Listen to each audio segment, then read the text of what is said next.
Hello दोस्तों, आज हम बात करेंगे भारत के सबसे बड़े गेम शो केबीसी मतलब कौन बनेगा करोड़पति। इसके इसके हम पहले जानेंगे इसका इतिहास, इसकी सिलेक्शन प्रोसेस और इसमें इसके क्या क्या फैक्टर होते हैं और अमिताभ बच्चन की मेन सैलरी। तो जानते हैं इसके इतिहास के बारे में। यह स्टार्ट हुआ था 3 जुलाई सन 2000 से। तब इसका विनिंग अमाउंट 1 करोड़ रुपए हुआ करता था। फिर धीरे धीरे 2 करोड़ हुआ, फिर 3 करोड़ हुआ, फिर 5 करोड़ हुआ और अब 7 करोड़ हो चुका है। और इसे डायरेक्ट करते हैं अरुण शेष कुमार जी और प्रोड्यूस किया जाता है सिद्धार्थ बासु जी के द्वारा।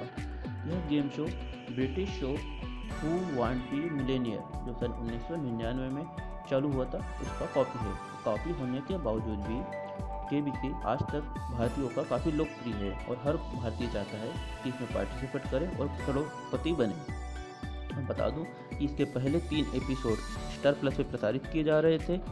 तीसरा एपिसोड जो है शाहरुख खान जी के द्वारा प्रसारित होस्ट किया गया था और शुरू के 2 एपिसोड अमिताभ बच्चन जी के द्वारा किया गया था। शाहरुख खान जी का होस्ट करने का मेन रीज़न था कि अमिताभ बच्चन जी की तबीयत ठीक नहीं होने के कारण उनके द्वारा होस्ट किया गया था, लेकिन चौथे एपिसोड से अमिताभ बच्चन जी द्वारा ही इसे होस्ट किया जा रहा है।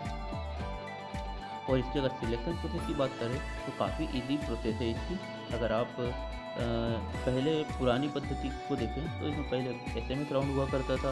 एसएमएस के द्वारा आपको क्विज का आंसर देना पड़ता था। फिर पर्सनल कॉल आते थे जिसमें आपको जीके के क्वेश्चन के आंसर देने पड़ते थे। उसके बाद अगर आप सिलेक्ट होते थे तो फास्टेस्ट फिंगर में जा सकते थे।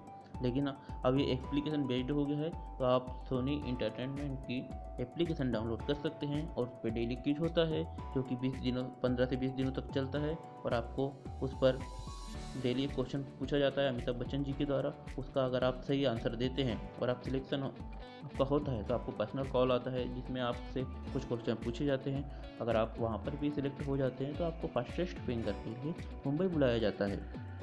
उसके बाद आप हॉट सीट पर अगर फास्टेस्ट फिंगर में भी अगर आप पास हो जाते हैं तो आप हॉट सीट पर बैठकर अपना सपना करोड़पति बनने का पूरा कर सकते हैं। और गेम शो की और जब गेम शो होता है तो उसमें आपको 4 लाइफलाइन भी दी जाती है जो कि आपके 4 क्वेश्चनों को बचा सकती है, गलत आंसर को देने से बचा सकती है और आप करोड़पति बनने का आपका काफ़ी आसान रास्ता हो सकता है।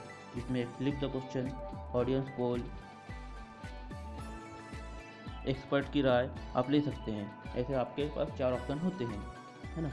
तो फिर अगर इसके और फैक्ट के बारे में हम जानें तो आपको बता दूं, अमिताभ बच्चन जी जो कि होस्टिंग के टाइम जो सूट पहनते हैं उसकी कीमत होती है 10 लाख रुपए। जी हाँ, 10 लाख रुपए। और इसके लिए इस हर एपिसोड के लिए फ़ीस लेते हैं 3 से 4 करोड़ रुपए, क्योंकि सलमान खान के एपिसोड बिग बॉस के एपिसोड के बाद भारत के हर किसी भी एपिसोड की सबसे ज़्यादा फीस है।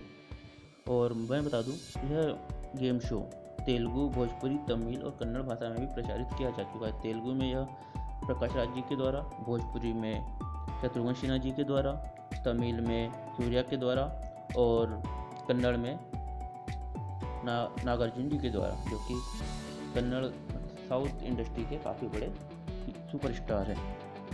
और बता दूं, इसमें जो चेक किया जाता है वो नकली होता है और उसे एपिसोड के बाद वापस ले लिया जाता है और कंटेस्टेंट को उसकी विनिंग अमाउंट उसके खाते में ट्रांसफ़र कर दी जाती है, वो भी 30% टैक्स काटने के साथ, जो कि 30% टैक्स गवर्नमेंट को जाता है। जैसे अगर आप 1 करोड़ रुपये जीतते हैं तो आपको 70 लाख रुपये दिया जाता है और 30 लाख अमाउंट टैक्स के रूप में सरकार को जाता है। और सबसे बड़ी इसकी बात है कि इसका म्यूज़िक, जो इसकी जो थीम होती है, म्यूजिक होता है, वो आज तक के सन 2000 से बिल्कुल नहीं बदला गया है। इसे आप सुन सकते हैं।